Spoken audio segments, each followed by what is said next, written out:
I decided today, school was over, and I kept on hearing all this hype about the Mike Borgonzi interview. I was hearing, oh yeah, it makes me think that we're finally a serious organization again. And there was also other things about, like, even Jared Stillman, who y'all know as the negative Nancy of the Titans community, came out and said, I really loved this press conference that Mike Borgonzi gave. And I have some thoughts about it. Let's just say it did not disappoint. What's good, y'all? Welcome back to the Titans Rundown. I am your host, Micah McCamey, and man, I was having a rough day before this, but now being able to talk about a press conference from a good GM makes me just really happy to be able to be having this conversation right now. So, let's get into today's episode. But before we do that, the poster is in the background, but this is probably the first time that you've seen this. The sun is shining in the background of one of my videos. Yeah, I'm recording this a little bit earlier because I got other stuff to do tonight, but that's the thing. But it'll also look very pretty if the sun is either going down or it'll be really good lighting for me. So I really like that. Anyway, before we get into the Mike Borgonzi interview, we got to talk about one thing from the Brian Callahan interview, as it was really like the big thing that everybody's talking about right now. And this question came from Locked On Titans himself, Tic Tac.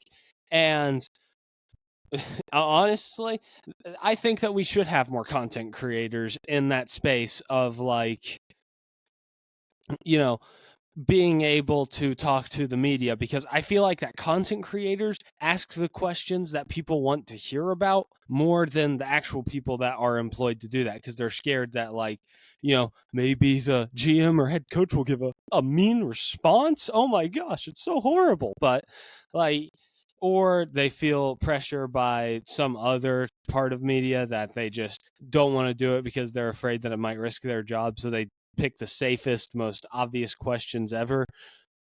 And again, that's why I think that, not even me, because, like, I know I'm not big enough to do that yet, but like other big Titans content creators, let Mr. Titan go in there. Let the Titans Coliseum media guys, let them go in there and ask Callahan and Borgonzi questions. Like, I want to see that. I want to see these people get their opportunities to have media badges and go ask questions that the people want to hear. But anyway, getting off of my soapbox. So the question was, though, to Brian Callahan concerning the quarterback position, which one do you prefer? Do you prefer having a talented quarterback or a quarterback that fits your system? And Callahan responded by saying that you always pick talent over system, because you can easily adjust your system, but you can't adjust you can't really develop an intense amount of talent. Yeah, basically. Ooh, that was rough. But basically, he said talent is more important than positional needs, because whenever you have talented traits, you would rather have that than have somebody that's just a scheme fit. Like, Mason Rudolph was a scheme fit last year. That didn't change the fact that almost everybody else is better than him, that there are a lot of quarterbacks that would work better with Callahan, but there's that. Anywho, so I just wanted to say that, and I think that this means that if we are going to go quarterback, it's going to be Cam Ward. He's the more talented quarterback, and he has better arm strength, and he's more mobile. Like, I can go on about that, but I would assume, judging by that soundbite alone, that Cam Ward would be the guy. I haven't even heard either of the dudes. Like, Callahan has talked about Shadur, but, like, in this combine interview stuff, I didn't hear Borgonzi have any questions about Shadur or talk about Shadur. We did have a lot of questions, though, about his teammate. We'll get to that later, but we're going to start out with a couple of things I noticed about this interview. Starting out with, this is the Mike Borgonzi interview, by the way, not the Callahan interview. He does see some generational talents in this draft class. Like, he does see somebody. We don't know who it is because he never specified, because, again, he's a smart GM. He knows not to specify that stuff, even with him at number one, because then he knows that a lot of people will want to go and trade up with him. So he basically said that there are talents that we do think are potentially generational, but we're not going to specify those. Now, I have broken this down into 4 candidates, and 2 options really is that one, either he's really trying to hype up whatever quarterback he wants, or 2, there is a generational prospect and he's talking about someone else. So obviously, the first 2 candidates, Cam Ward, Shadur Sanders, obviously enough. I think that Cam Ward is actually pretty close to a generational talent. It's just that obviously a lot of other people don't. And then Shadur Sanders, if he's saying that about Shadur Sanders, I think he's just trying to hype up his guy. That's my personal opinion. I know I give Shadur Sanders so much crap, but I do think that is true. Then the next thing is it could be Abdul Carter. This would make a lot of sense to me just because he has a high motor. He's very athletic. But again, he does have some problems that I don't want to get into right now. Thinking positive right now, man. We're thinking positive. But then the fourth person, obviously Travis Hunter, cornerback and receiver. I think that if anybody is generational in this class, it's him. Like, you're getting a pretty good cornerback, but you're also getting a very good receiver as well. So combining those two into one, like, I'm just telling you, I think that he's the closest thing to a generational talent in this draft class, personally. But he's not my favorite prospect, though, which should tell you how I feel about having 2 very good players at 2 positions compared to having 1 generational player at 1 position. Or, well, generationally, like, I say that Travis Hunter is generational because he's can play both sides and he's actually good at it, unlike other types of players. But anywho, first off, or the next thing is, he said that one of the most important things that a team can do is build in the trenches, which honestly, I'm really happy to hear that. But there is some speculation that you can raise about this. We obviously know that O-line is not going to be the first pick in the NFL draft. Sorry for my supporters out there of Will Campbell at number 1 overall, but it's not going to happen. Sorry. Got to move on from that. Don't even think about it for a second. But goodness knows they're not drafting a right tackle at number 1 overall. So this could mean something for free agency. I think that they're going to go pretty hard at O-line. Like, I think that almost every other position they're going to be chill on, like get some depth, all that type of stuff. Maybe sign a decent edge. But if I had to take a guess, I am definitely assuming that we are going to go after right tackle pretty hard. Who's it going to be? I don't know. It could be Jedrick Willis. We could get Trey Smith and move him to right tackle. Who knows? But I am 100% sold on the fact that we will get an offensive lineman, whether it's right tackle or heck, it could even be right guard. But still, I still think there will be an O-line. I think it's the one thing that we'll be aggressive in, personally. So I just wanted to mention that. Again, Borgonzi saying the O-line is the biggest need. 100% agree with that, or at least the most important factor to having a good offense. 100% agree with that. They need more credit for that. But anywho, next thing is he has received calls on number 1. That's just something that I'm just going to mention right now, and I'm not even going to go any further into that because, he's gotten calls about the first overall pick. Nothing too groundbreaking. Like, it's not like, and we have seriously considered those trades. No, they just said, we've thought about we have gotten calls about trades. He never said we're thinking about it or anything else. Next thing. Okay, another thing about the number 1 pick. Judging by some of the language that he was using about having as many top 100 picks as you can, and also mentioning stuff like, why can't I remember this?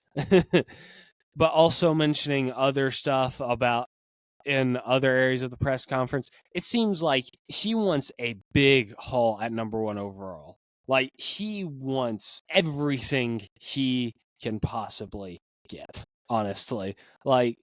And I think that's the only way that we end up trading down. If, like, the Giants or the Raiders offer up generational draft resources to go up to number 1 overall. Like, that's the only way that I think that we end up trading down. So just wanted to mention that.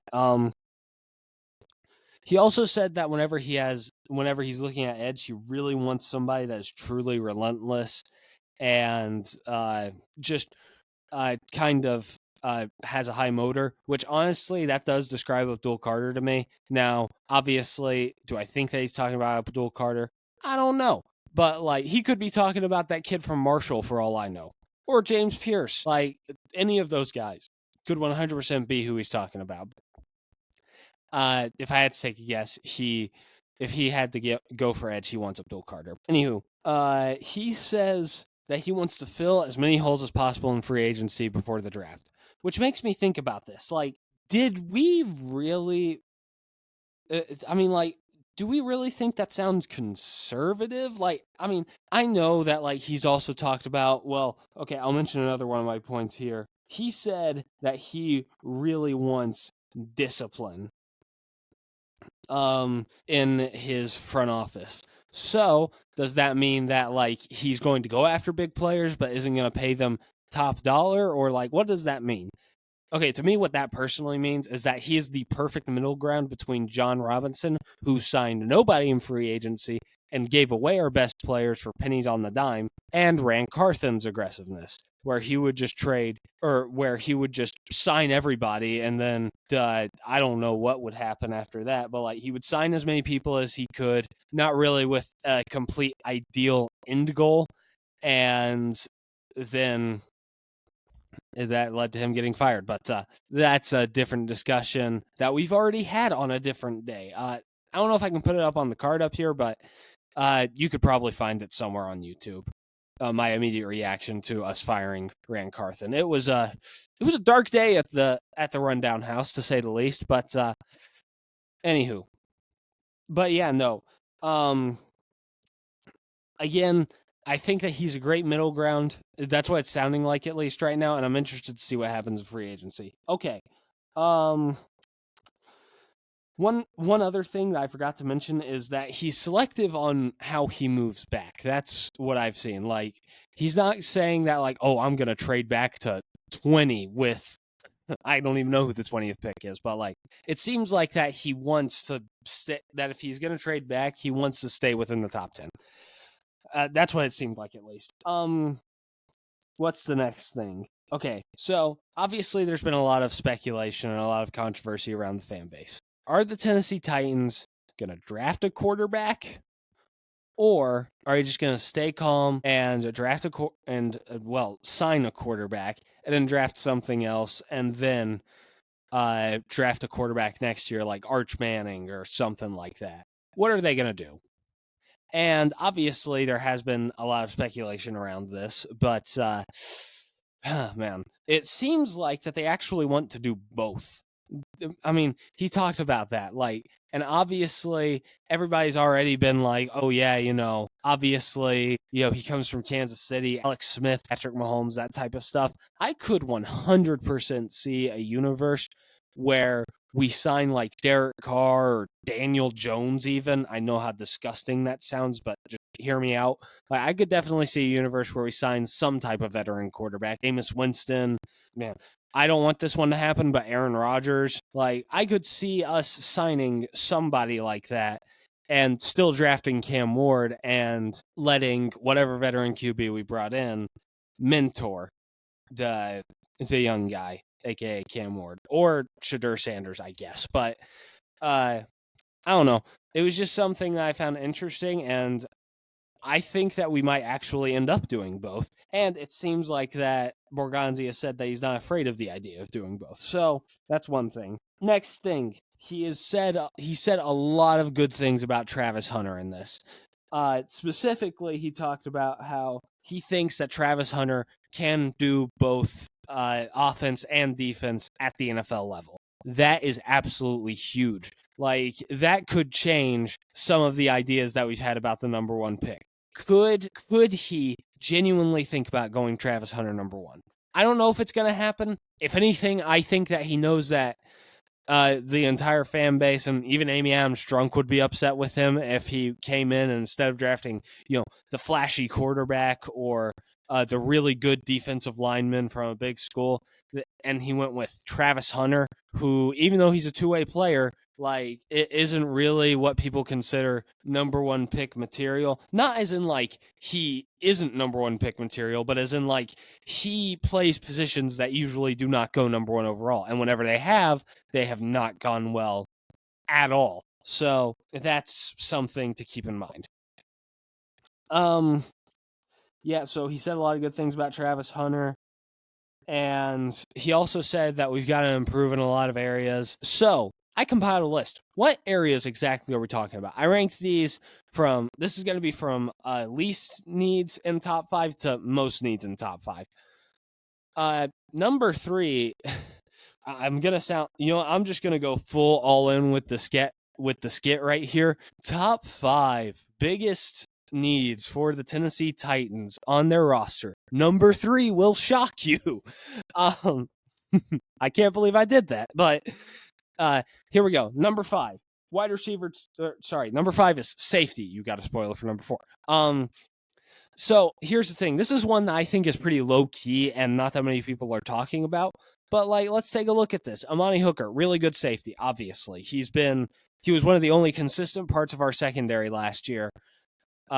Just in general, because either the other guys were injured or just were not good straight up. And Quandre Diggs is getting older. Even if he does end up staying with the Titans, I don't know how much years he has left in him. He was playing really good before the injury that he had, but still, got to think about that position. Number 4, wide receiver 2/1. I know you're shocked, but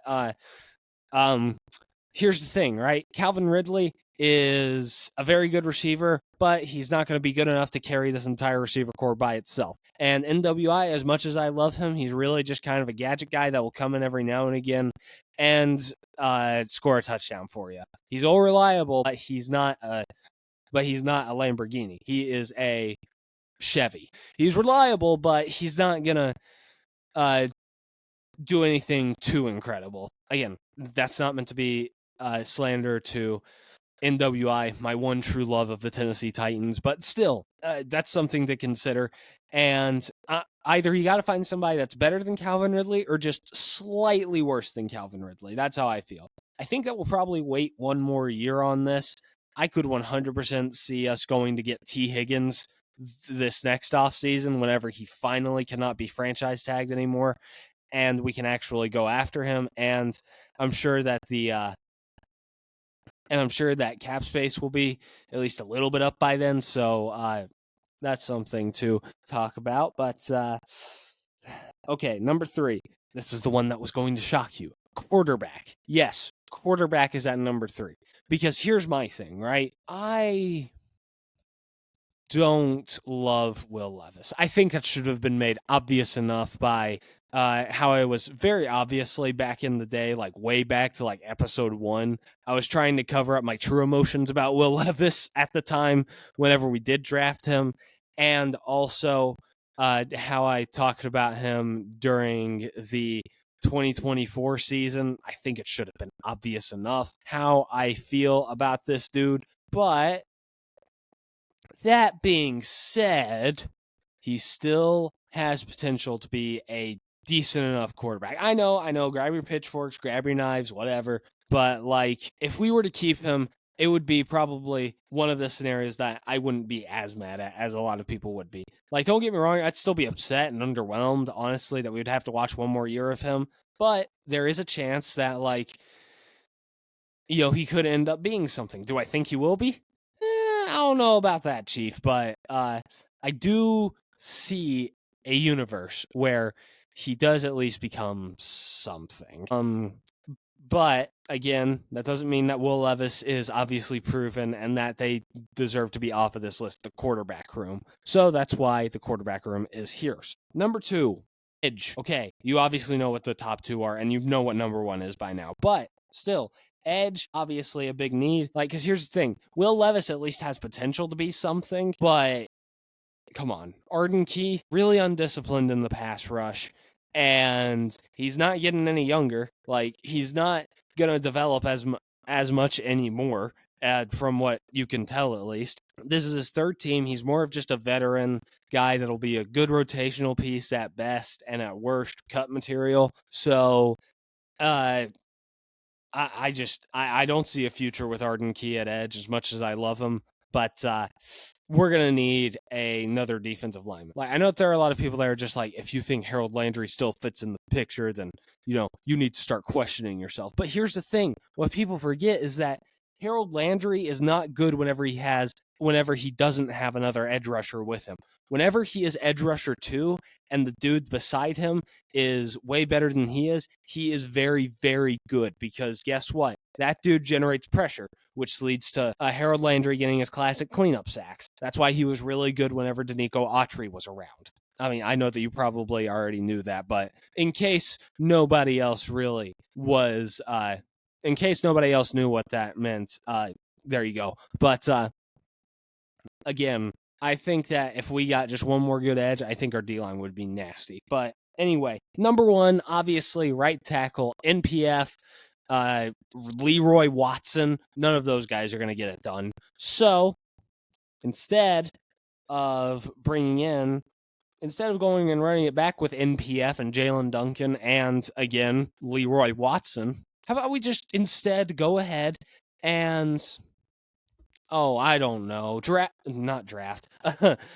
sign a right tackle like Jedrick Willis or someone else, just anybody else, but whatever we've had at right tackle. So that's my top 5. Okay, a couple of more small things and then I'm done. So, last 2 things. Okay, first thing, I already kind of touched on this. Will Levis has been given the opportunity to compete. Do I think it'll happen? Probably not. I don't think he's going to be that big of a deal. But I do 100% see a reality where we have no other choice but to start Will Levis. I don't like it, but it is true. Last thing is that we do have our board complete, and he didn't really specify what's happening, but we do have an initial board. Probably not going to change that much between now and draft day. So we kind of have the idea of what we want to do set. Okay, that's today's episode. I have Instagram, Twitter, and TikTok all under the Titans Rundown. I still have the False Rundown. The last second thing came up and I couldn't post this week. But I will try and post once again this week. I pray that I will be able to post again this week. But yeah, anywho, that's going to do it all for me. This has been a rundown of your Tennessee Titans. I love y'all, and tighten up.